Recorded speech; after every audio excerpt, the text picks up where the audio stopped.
pissed off. What is it that has you so... Two 9/11 calls from the night Jussie Smollett says that he was attacked. They see an actor called Jussie Smollett with a noose around his neck. Smollett is doubling down on his claim that he was the victim of a racist and homophobic... Chicago, a city no stranger to brutal winters, was cloaked in fog and icy winds on the night of January 29, 2019. Few could have predicted that a single emergency call would dominate headlines across the United States. The very next morning, actor Jussie Smollett, best known for his role as Jamal Leon on the hit series Empire, dialed 911 in panic. His voice shook as he told police he had just been attacked by two men while walking home after a late-night flight. According to his initial account, the assailants hurled racist and homophobic slurs before throwing a rope around his neck and dousing him with a liquid that smelled like bleach. The imagery was chilling. A black, openly gay actor left standing in the freezing streets with a noose around his neck, a symbol heavy with America's darkest history. In an instant, Smollett was no longer just an entertainer. He was the victim of a crime that cut to the very core of the nation's ongoing struggles with race and identity. The story exploded across every news channel. Morning shows on CNN, NBC, and ABC rushed to cover it. On social media, hashtags like "Justice for Jussie" trended worldwide. Hollywood stars from Viola Davis to Ellen Page expressed outrage. Prominent politicians, among them Kamala Harris and Cory Booker, called the incident a modern-day lynching, urging Congress to take stronger action against hate crimes. For a moment, Jussie Smollett embodied something larger than himself. He was no longer just an actor. He was a symbol of resilience, of fear, of injustice. His story was a rallying cry for marginalized communities everywhere, proof that even in a diverse metropolis like Chicago, hate could still strike without warning. But soon, small cracks began to appear. Why had Smollett still been wearing the noose when police arrived? Why hadn't nearby surveillance cameras captured the attack? These details, seemingly minor at first, began to spark whispers of doubt, and those whispers grew louder, turning into questions that would eventually shake the foundation of Smollett's story. What began as a tale of a victim would transform into one of the most controversial sagas in modern celebrity culture. A case where the line between truth and deception blurred beyond recognition. Stay with us, because the shocking truth behind Jussie Smollett will force you to question, was it reality or was it all staged? To understand why the Jussie Smollett case shook America to its core, we need to rewind and look at the journey that brought him from an ordinary childhood to national fame. Born in 1982 in Santa Rosa, California, Jussie was one of 6 siblings. Their mother, Janet Smollett, believed in the power of art and expression. Though the family wasn't wealthy, she encouraged her children to perform, to sing, to act, to dream. That household, full of creativity and ambition, produced not just one but several child actors who would later step into Hollywood. Jussie's first brush with the industry came early. At just 10 years old, he appeared in The Mighty Ducks 1992. It was a small part, but enough to plant a seed. Yet after a handful of child roles, the phone stopped ringing. Through much of the 1990s, Smollett disappeared from the screen, his dream of becoming a star hanging in the balance. The comeback took years. In the 2000s, he landed minor television roles, but it wasn't until Empire premiered in 2015 that his career truly took off. As Jamal Leon, the gay son of a powerful hip-hop mogul, Smollett delivered a performance that was more than acting. It was representation. For countless LGBTQ viewers of color, Jamal was the first time they saw themselves reflected with dignity and complexity on primetime television. Overnight, Jussie Smollett became a household name. He walked red carpets, appeared on talk shows, graced magazine covers. He sang, he acted, he gave passionate speeches about civil rights and equality. In an industry often criticized for its lack of diversity, Smollett stood out as a symbol of progress. But Hollywood fame is fickle. As Empire moved into later seasons, ratings declined. Jamal was no longer the centerpiece of the show. Smollett's salary was comfortable, but far from the highest in the cast. He spoke openly about wanting recognition, not just as a black gay actor, but as a multifaceted artist who could command the spotlight. Behind the scenes, however, cracks appeared. Smollett remained unmarried, without a family of his own, often confiding in friends about his loneliness. Those close to him described a man deeply driven to prove his worth to the industry, to the public, even to himself. In Hollywood, where fame is fleeting and new faces emerge daily, the fear of irrelevance is constant. So when his career seemed to stall, Smollett's hunger for a breakthrough grew stronger. He longed for a moment that would remind the world of his importance, a moment that would place him back at the center of conversation. And beneath the glitter of red carpets and magazine covers, something began to take shape.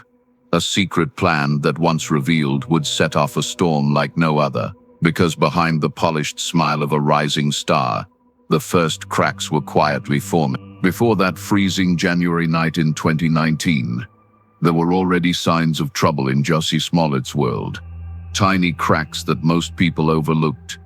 Earlier that month, Smollett received a disturbing letter at the Empire studio. The envelope, scrawled with jagged handwriting, contained a cut-and-paste ransom-style note with threats and a crude drawing of a gun.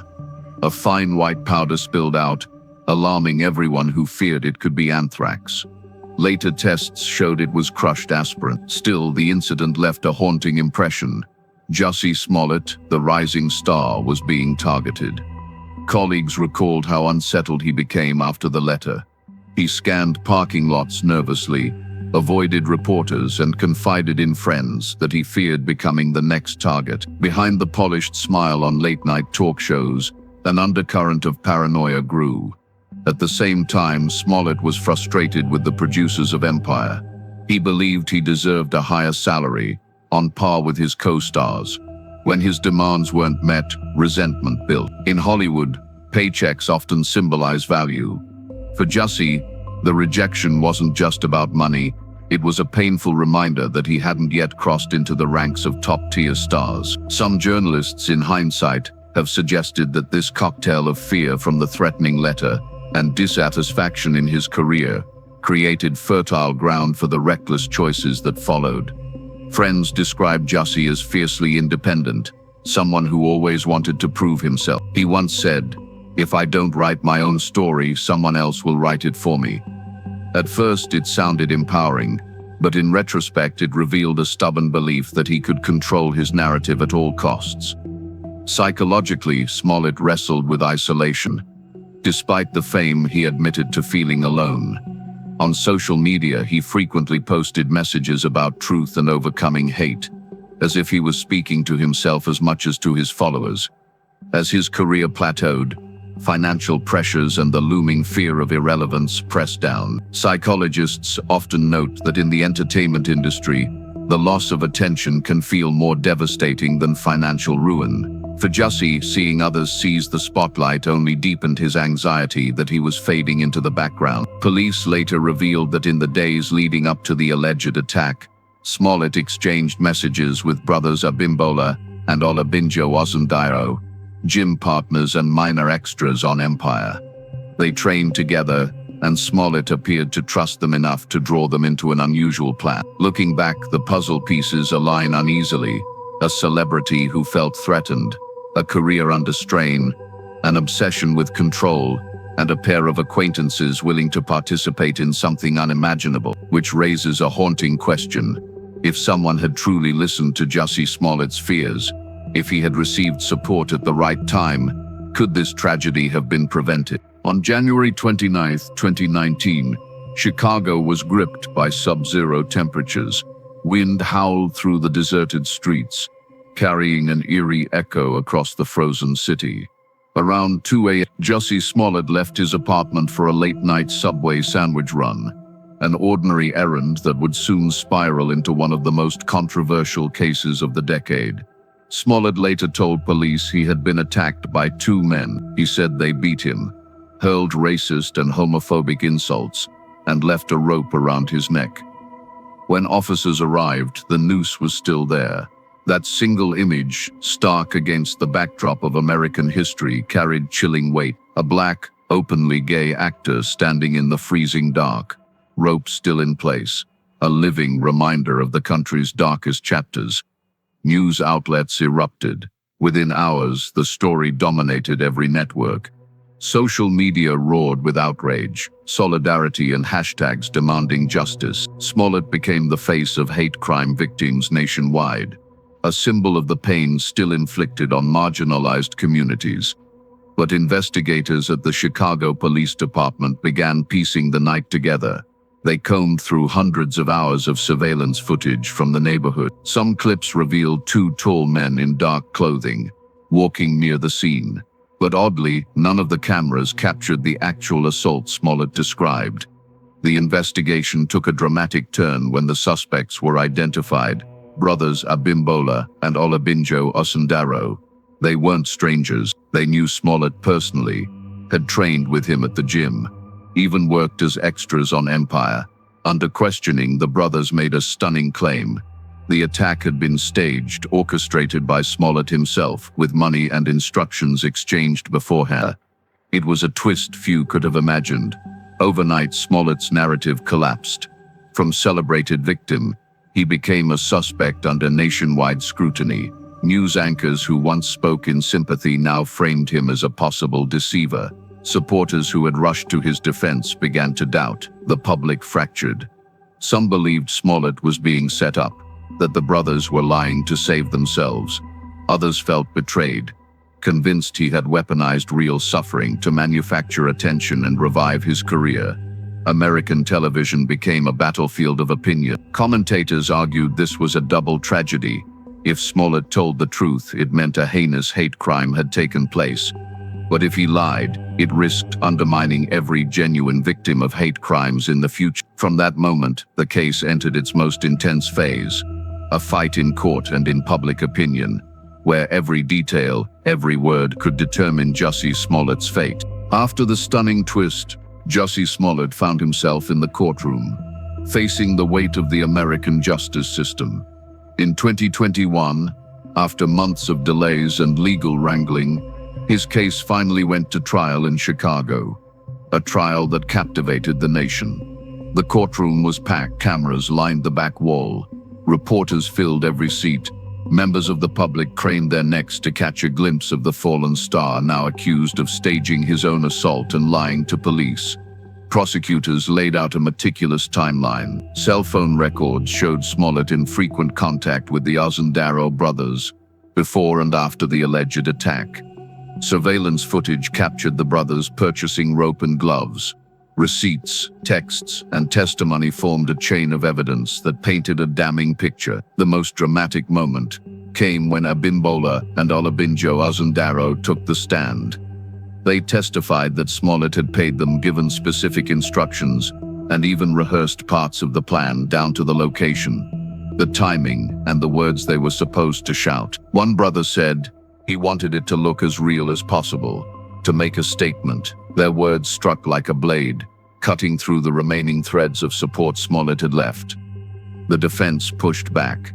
They argued the brothers were opportunists, shifting blame to protect themselves. They reminded the jury that Smollett never confessed, and that much of the evidence was circumstantial, but the prosecution countered with force.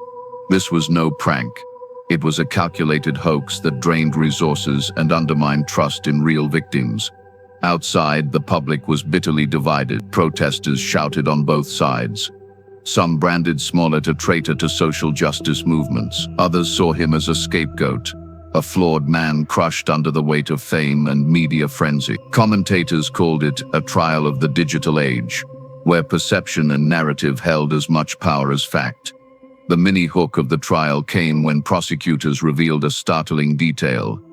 Smollett had allegedly sent himself earlier threatening messages, planting seeds for the hoax. The revelation sent ripples of shock through the courtroom. In December 2021, the jury returned its verdict, guilty on 5 counts of disorderly conduct for filing false police reports. 3 months later, in March 2022, the judge announced the sentence: 150 days in jail, 30 months of probation, $120,000 in restitution to the city of Chicago, and a $25,000 fine. As he was led away, Smollett shouted, I am innocent. I am not suicidal. I did not lie. His defiance echoed through the chamber, but it did little to change the outcome. The symbol he once embodied, courage, resilience, representation, was gone. What remained was a cautionary tale of how quickly fame can collapse under the weight of deception. The trial ended.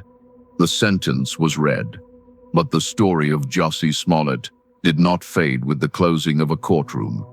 Instead, it lingered, echoing across America as a cultural flashpoint. For many, this was betrayal. Smollett, they said, weaponized pain. He took the real suffering of hate crime victims and twisted it into theater. His actions carved an invisible wound. They seeded doubt, making it harder for real survivors of violence and prejudice to be believed. One activist put it bluntly: he didn't just hurt himself, he hurt all of us. But others saw a different angle. To them, Smollett was not merely a deceiver, but also a casualty of Hollywood's merciless machine. In a system that thrives on attention, where relevance is currency, his fear of fading away pushed him toward a catastrophic choice. They argue that he was as much a victim of fame as of his own ambition. The harshest loss was not the jail time or the fines, it was trust. Smollett had once been celebrated as a voice for the marginalized. Now his name conjures suspicion and ridicule. Awards, songs, speeches, things that once inspired are overshadowed by a single haunting question: what was real and what was staged? This saga also reflects something larger. In the age of social media, where outrage travels faster than truth, we are all vulnerable to the pull of instant judgment. A hashtag can crown someone a hero or condemn them a villain within hours. Smollett's rise and fall revealed both the power and peril of public opinion. It can lift you higher than ever before, then drop you harder than you thought possible. And so we are left with the central question: who is Jussie Smollett to you? A manipulator, willing to gamble with truth for attention, or a desperate man, crushed by the weight of fame, lost in a system that devours its own? Share your thoughts below. And if you want to uncover another family tragedy that once shook America, watch our next video, waiting for you right here.